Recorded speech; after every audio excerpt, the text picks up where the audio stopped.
We are now lighting our first fire in the wood stove. I'm gonna zoom in here. Look at that.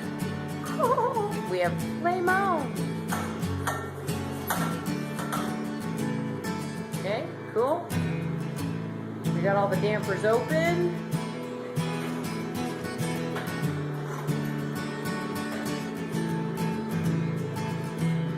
She is shut up. Look at that beautiful stove. It'll never look so pretty again. And here it is full view, with our hood vent and everything. Not going to recommend that you put that up there, Mark David. It's the thought.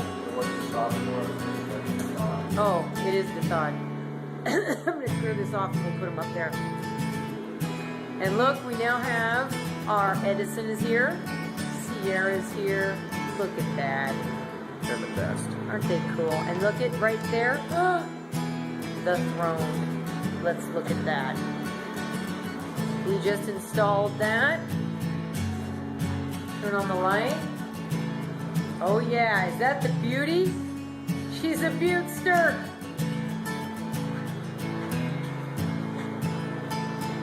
I call that sitting on the throne, literally. Is that crazy, weird? Look at this thing. Oh yeah, and then you pull the handle out like this. Is this crazy? Look at this. And you turn it. Oh yeah, crazy. Okay. There's the toilet. Look at our floor. It's all stained. Is that awesome? Totally. All right, Mark, what do you think? Ooh, I hear it crackling.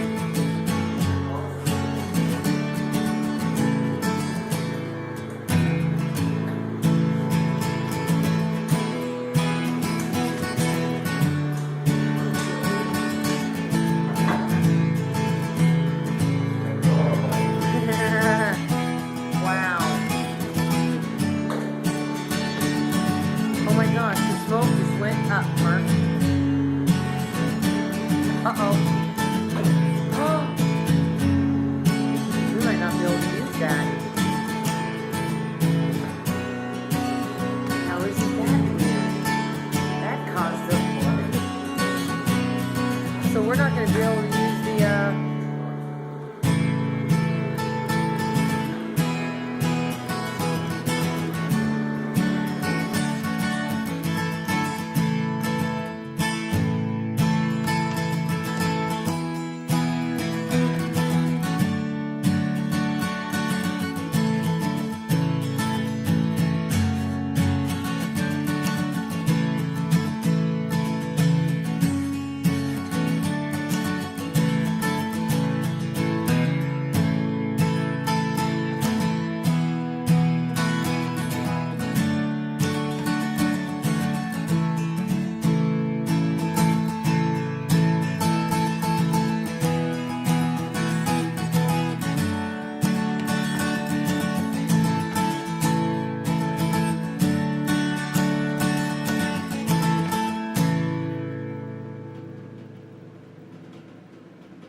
Thanks for joining us at Living a Sustainable Dream and watching a flashback from our iPod Nano 6 years ago. So 6 years ago, we first moved into this place. This is back in 2011. We had just gotten the wood cook stove up and running for the first time. You're actually going to see me light the fire for the first time. There was a little bit of smoke because I had the dampers closed, and I turned the fan on, and it causes a total suction back into the room because the chimney wasn't even warmed up yet, and it was, I believe, 8 degrees outside that day, and it was around 39 degrees inside the house. So that was the first time we actually decided to spend the night in the house for the long haul. Like, we're going to say, okay, we're not camping here. We're going to try and live here for a solid 2 weeks and see what would happen. well, we did it. We lived there actually lived in our home for 2 weeks. At that point, we decided to make preparations for a final move and move into the house. We didn't have any running water at the time. As you can see, we had a composting toilet. The composting toilet worked great during the summertime. It did not work well at all during the wintertime. And I wrote a blog post on that and got into detail on how that actually worked for us, or should I say didn't work for us. We moved to a flush toilet. Love that. We moved to that probably about 4 years ago. And that was a great move because it doesn't take electricity to flush a toilet, except for running the water or well pump or cistern pump. But that's really kind of minor or rare compared to what the composting toilet was drawing for power in the wintertime. Other things that you probably saw, just we had 2 pets that you saw in there. They were very old at the time. Our cat was 14 years old. I kind of put that into the captions. He had been diagnosed with diabetes. There's a whole story behind that. I don't know if you guys are interested. If you are, comment and I'll tell you the story about that cat. But a great cat. That cat died later on in March. Our dog that you see in the video was 16 or 15 going on 16, and then when she was about to be 17 she passed away in January, a little bit after my wife's birthday, because we knew our animals are approaching that age where they're about to pass on, and we really wanted to get rooted first before that happened, so we were kind of racing the clock there a little bit. But we were so blessed to get a 10-acre plot, and then we buried our animals when they passed away. So we were moved here before that happened. Other things, I don't want to romanticize being off-grid or living off-grid. My wife and I do love it. It has been a huge learning curve for both of us. We are suburbanites. We were both raised in suburbanites. My wife was raised in California. I was raised in Oregon.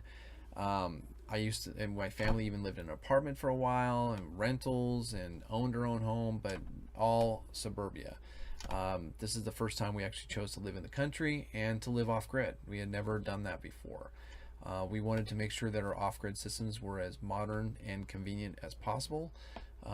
We didn't want to make too many sacrifices as far as where we came from.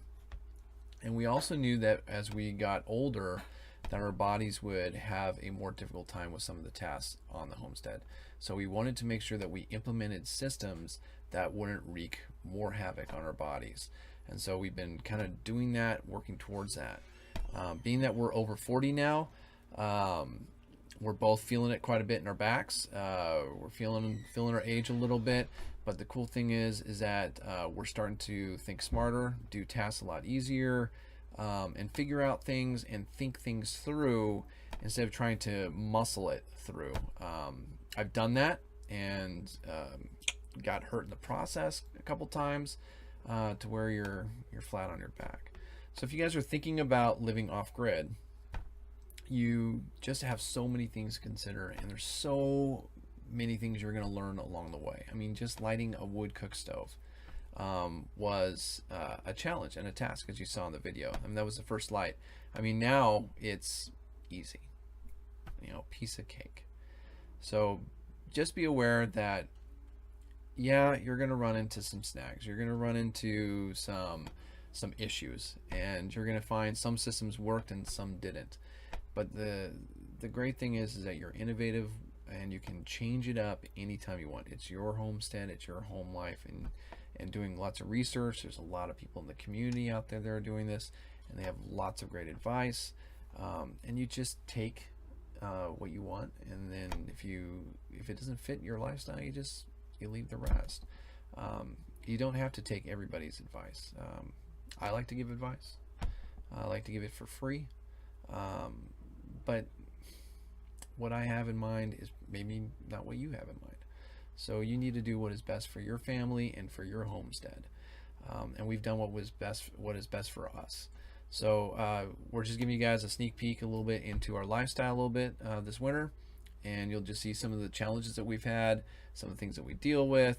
But all in all, we love it. We love living here. So, all right. God bless. Have a great new year coming in. and meeting the challenges head on.